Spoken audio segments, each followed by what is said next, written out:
Depuis l'avènement de Jean-Paul II, il y a quelque chose de changé à la Cité Vaticane. Le nouveau chef spirituel et temporel de l'Église s'impose. Il en impose. Les fidèles se voient préciser ce qu'ils doivent penser. Le clergé et les communautés religieuses sont rappelés à une certaine orthodoxie. Même la curie romaine se fait bousculer. Il y a longtemps que l'Église catholique n'a connu un pape aussi omniprésent, aussi omnipotent.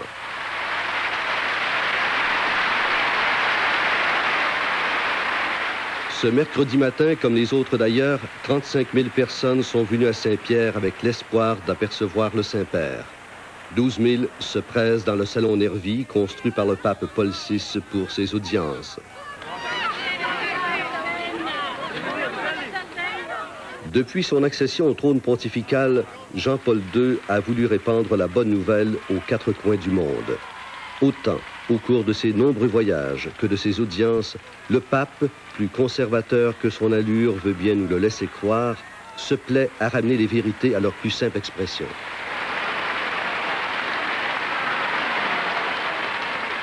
Ce matin, Jean-Paul II a choisi le thème de l'aumône.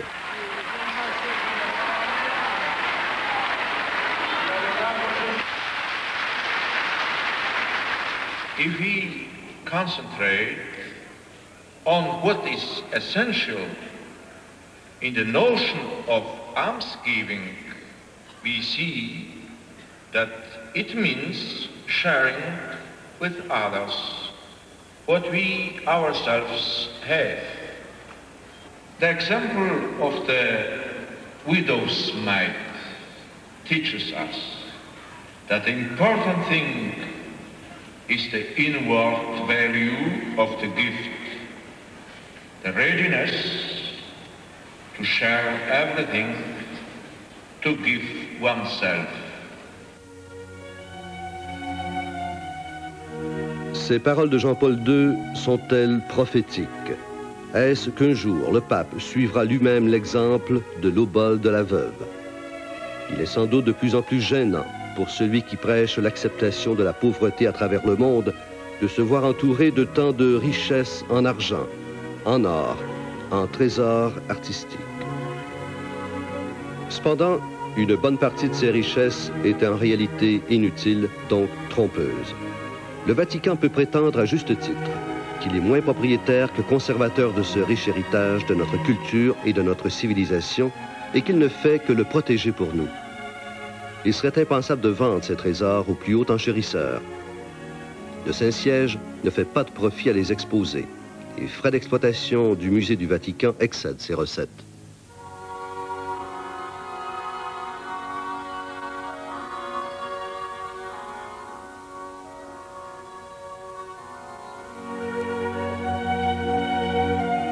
Alors, quelle est la vraie richesse du Vatican?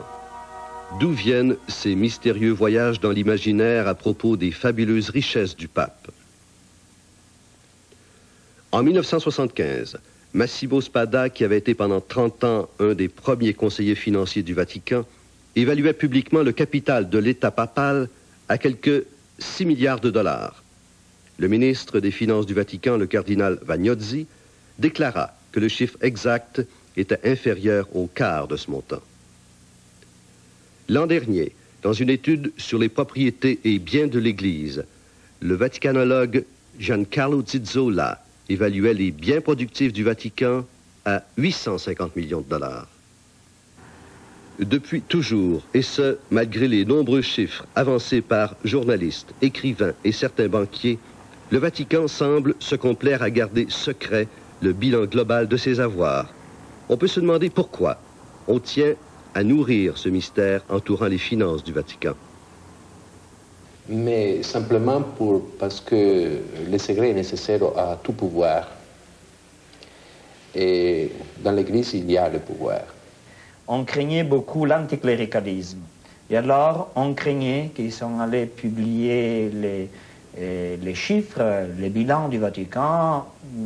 Beaucoup de monde aurait pris, je ne sais pas, à partir de cette publication, aurait fait des critiques au Vatican. C'est pour cela qu'on aime plutôt garder le silence à ces sujets. En novembre dernier, Jean-Paul II réunit 123 cardinaux. Il veut les sensibiliser aux difficultés financières auxquelles fait face le Saint-Siège. L'inflation ronge l'administration de la curie romaine. Le déficit des opérations s'élève à plus de 20 millions de dollars. Et si les dépenses continuent à augmenter, on craint que le Saint-Siège ne se retrouve en très grande difficulté financière dans quelques années. Le pape demande alors aux cardinaux des pays riches, notamment l'Allemagne de l'Ouest et les USA, de contribuer davantage au maintien de l'administration de la cité vaticane. Le profane n'en apprendra pas davantage. Le mystère est à peine dévoilé. Fait maintenant connu, de tout temps, le Vatican a reçu de fortes sommes d'argent. Les documents de Benilaï le prouvent. Les cas sont nombreux. Nous n'en citerons qu'un.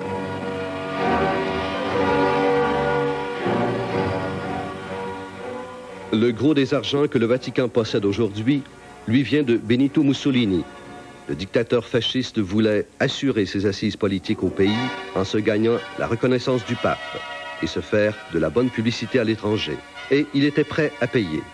En février 1929, il y a 51 ans, étaient signés les accords du Latran, d'ailleurs remis en question actuellement par la gauche italienne. En plus de la reconnaissance de la souveraineté papale sur l'État du Vatican et d'exemption massive d'impôts, le Vatican recevait la somme fabuleuse pour l'époque de 80 millions de dollars en dédommagement pour la perte des États pontificaux 60 ans auparavant. Le pape Pie XI disait alors de Mussolini qu'il avait été envoyé par la Providence. Depuis 1870, le pape, en quelque sorte prisonnier dans la cité vaticane, avait vécu des dons de ses fidèles et aussi, pendant un certain temps, du généreux salaire que lui versait secrètement l'État italien. Avec ses 80 millions de dollars, l'État du Vatican devient enfin autonome. Pendant les 30 années qui vont suivre, il s'emploie à sauvegarder son capital et surtout à le faire fructifier. Un peu avant la guerre de 1939, il sauve une grande partie de ses biens en les exportant aux États-Unis et les investissant dans plusieurs sociétés. Et on peut dire que c'est à ce moment, à cette période, que sa réputation de grand financier international et de spéculateur prend naissance. En s'impliquant davantage dans le système capitaliste, l'État du Vatican espère ainsi vivre des revenus de ses entreprises et de ses investissements.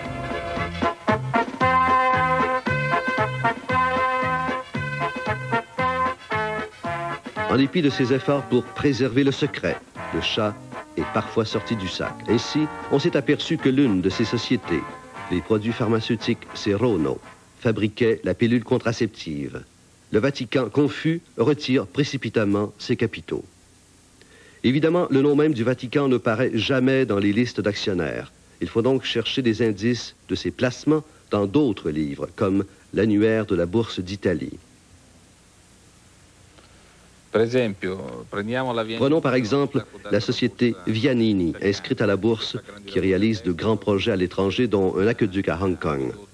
Son président est M. Pellegrino d'Estrabel, qui aussi est le comptable en chef de la Banque du Vatican. Par recoupement, on peut établir un lien, mais non une preuve formelle.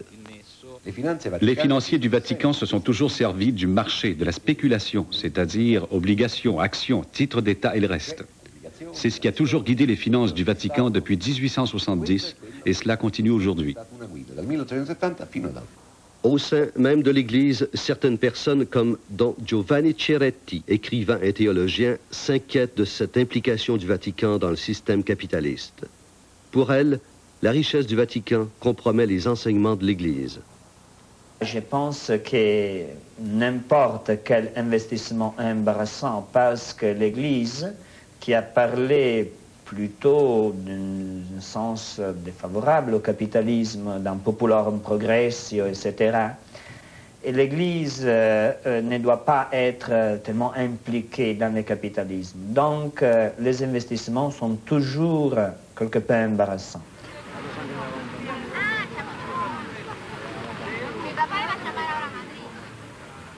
Comment une Église qui a plus de 700 millions de fidèles à travers le monde ne peut-elle pas vivre principalement de leur générosité? Il faut dire que la majorité des fidèles se trouve de plus en plus dans l'hémisphère sud, sur les parties les plus pauvres de la terre. De plus, les contributions au denier de Saint-Pierre suivent la cote de popularité des papes. Sous Jean XXIII, on recueillait 12 millions de dollars par an. Sous Paul VI, le denier de Saint-Pierre tombait à 4 millions de dollars. Grâce aux nombreux voyages de Jean-Paul II, on croit atteindre de nouveaux sommets peut-être cette année, 15 millions de dollars. Somme cependant insuffisante pour pourvoir à l'administration papale et aussi faire des dons à travers le monde, la raison d'être du denier de Saint-Pierre. Une autre source financière du Vatican, peut-être la plus contestée, est l'Institut pour les œuvres religieuses appelé l'IOR. Cet institut n'est ni plus ni moins que la banque officielle du Vatican. Son directeur, Monseigneur Paul Marcinkus, né aux États-Unis, a été nommé par le pape Paul VI après lui avoir servi d'interprète et de garde du corps dans ses voyages autour du monde. Monseigneur Marcinkus siège également au conseil d'une banque dans l'un des paradis fiscaux du capitalisme, la Cisalpine Overseas Bank of Nassau. La somme totale des montants déposés, 2 milliards de dollars.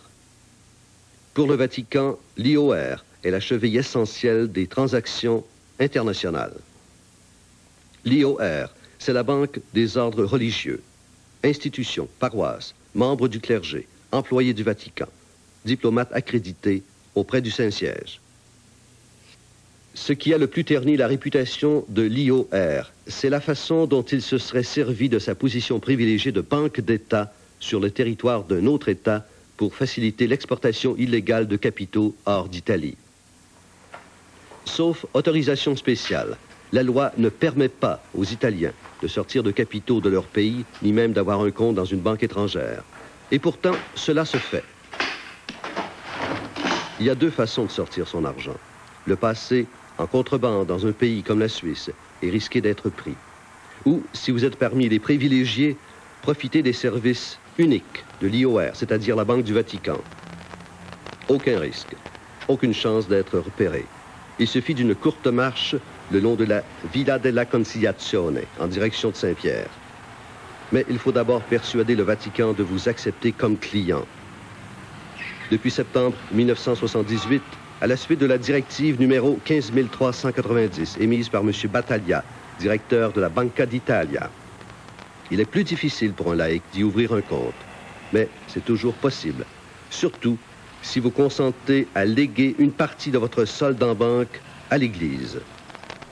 Autrement dit, si vous voulez vous servir de l'IOR pour enfreindre la loi italienne, vous devez verser à l'Église sa quote-part. C'est comme une banque suisse, mais en territoire italien.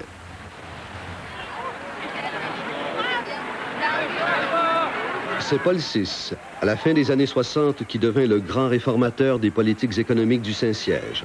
C'est grâce à ses efforts obstinés qu'on assista à une réforme en 3 points. D'abord, il fallait désinvestir en Italie pour réinvestir à l'étranger où les profits étaient plus élevés et les impôts plus bas. Puis, le statut d'actionnaire majoritaire devait être évité. Et enfin, il fallait accorder plus d'importance aux valeurs morales. Je peux dire qu'il y a 3 raisons d'embarras, surtout.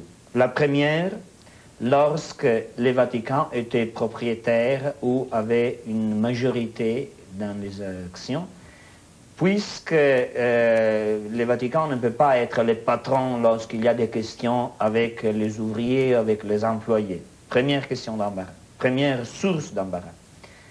La deuxième, qu'en Italie, le Vatican était considéré ou est considéré comme très riche.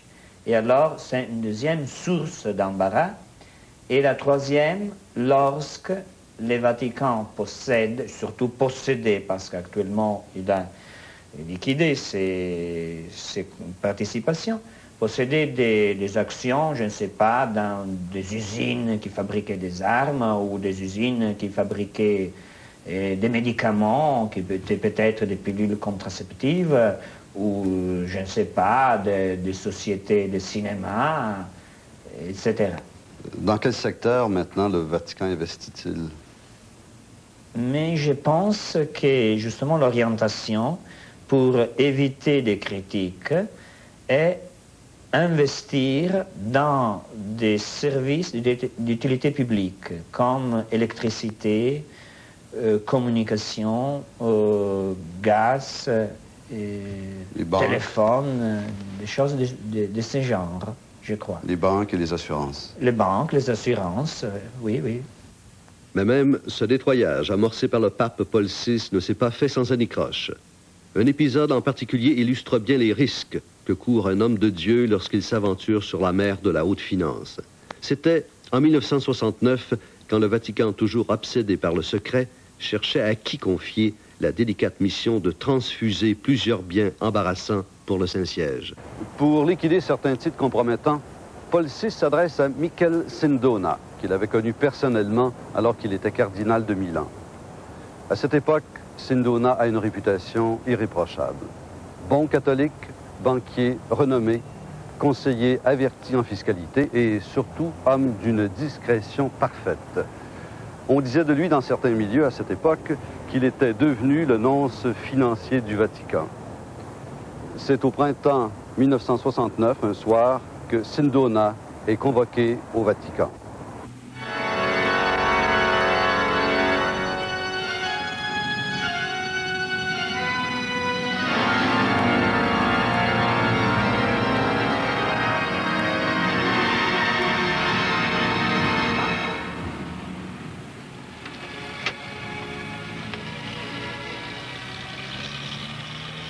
Qui il y rencontra? Nul ne le sait. Certains prétendent que ce fut Monsignor Sergio Gheri, chef de la section spéciale du service chargé des investissements du Vatican.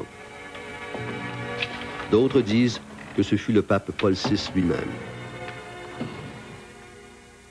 Il fut question de la Società Generale Immobiliare, une importante société immobilière internationale fondée au début du siècle. Elle avait des intérêts à peu près partout à travers le monde, entre autres dans la Tour de la Bourse de Montréal, le Watergate de Washington, le Hilton de Rome. Cependant, ces placements n'étaient pas rentables. De plus, ils ternissaient l'image du Vatican. Il fallait s'en défaire, rapidement, discrètement. La mission de Sindona, trouver d'éventuels acheteurs. Mais Sindona était plus ambitieux. C'est lui qui fit l'offre d'acheter toutes les actions détenues par le Vatican. Le marché fut conclu et Sindona repartit ayant tout lieu de se féliciter. La confiance que le Vatican lui vouait était désormais inébranlable. L'IOR et son directeur, Monseigneur Marcinkus, avaient assez confiance pour placer des millions de dollars dans un certain nombre des banques de Sindona, sans se rendre compte, apparemment, de la précarité de leurs fonctions. Lorsque le Vatican s'en aperçut, il était trop tard. En 1974, tout l'empire Sindona s'écroulait dans une des faillites les plus spectaculaires des temps modernes. Est-ce que le Vatican a perdu de l'argent? Je crois que le Vatican a fait croire d'avoir perdu. Je crois de pouvoir vous dire que le Vatican n'a perdu rien. Dans le total, aux sommes, à la fin de cette opération, qui était complexe, il a perdu, oui, quelque chose. Il a perdu pas seulement 120 milliards de lire de 72 qu'il a pu récupérer plus tard dans les complexes d'opération. Il a perdu la face moralement. Mais pourquoi a-t-il fait croire qu'il avait perdu de l'argent? Parce que le Vatican a besoin d'apparaître victime pour continuer à trouver de l'argent facilement. In nomine Patris et Filii et Spiritus Sancti. Amen.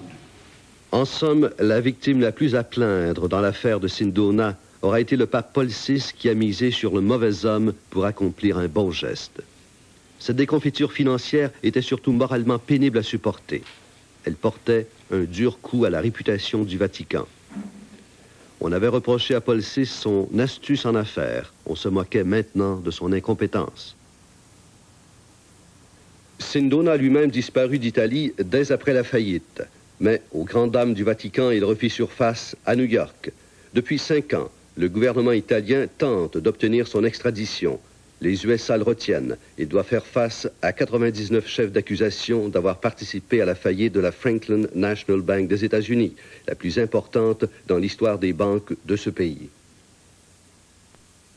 En liberté, grâce à un cautionnement de 3 millions de dollars, Le 2 août 1979, quelques jours avant son procès, sa rocambolesque aventure s'allonge. Il est kidnappé. 75 jours plus tard, on le retrouve mystérieusement à New York, blessé à une jambe. Le 6 février 1980, le juge Grissa révoque son droit à un cautionnement. Sindona est emprisonné. Quant au Vatican, son expérience désastreuse avec Sindona a eu principalement pour effet de le pousser à s'isoler davantage dans ses murs comme dans un château fort. Il se refuse toujours de publier ses livres comptables, son bilan global.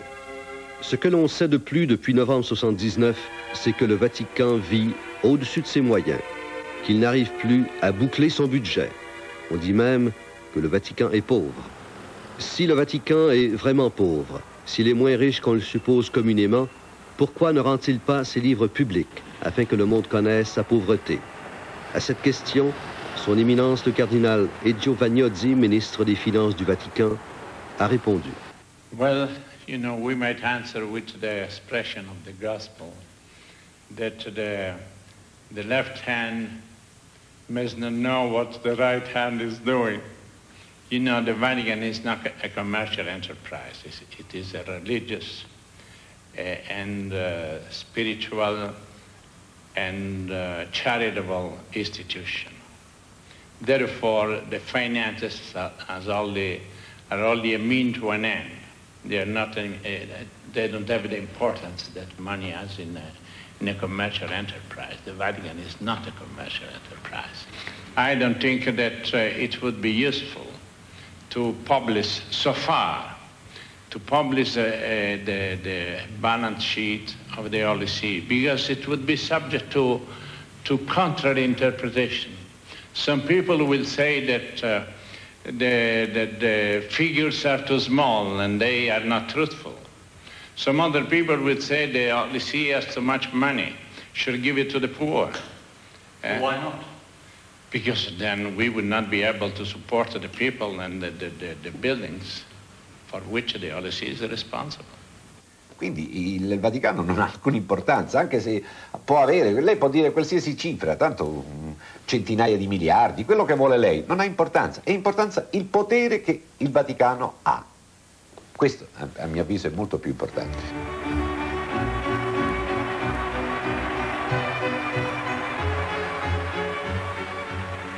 Plus que tout autre pape, Jean-Paul II détient, contrôle ce pouvoir spirituel et temporel. Sa détermination à porter l'Évangile plus loin que ses prédécesseurs est connue. Celle d'apporter la transparence dans le monde des finances vaticanes n'est pas encore apparue. C'est à lui seul, que revient la décision de faire la part des choses entre la légende et la réalité.